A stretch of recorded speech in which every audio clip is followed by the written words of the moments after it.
Hello বন্ধুরা, আমি আজকে আবার চলে এসেছি আপনাদের কাছে শেয়ার করতে। আজকে আমাদের অনুষ্ঠানের শেষ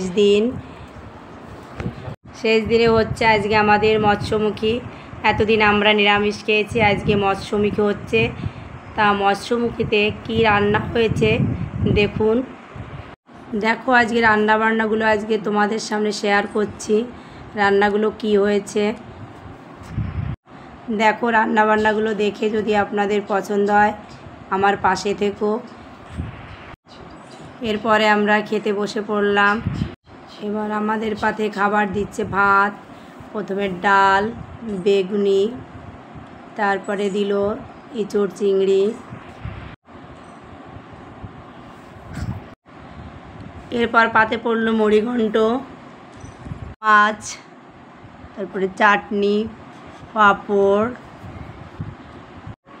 দই, মিষ্টি, এইভাবেই আমাদের অনুষ্ঠান শেষ হলো। তারপরে খাওয়া দাওয়ার পরে আমরা বাড়িতে রওনা দিলাম। তা আমাদের ভিডিওটা কেমন লাগলো আপনারা শেয়ার করবেন, কমেন্ট করবেন। বাই।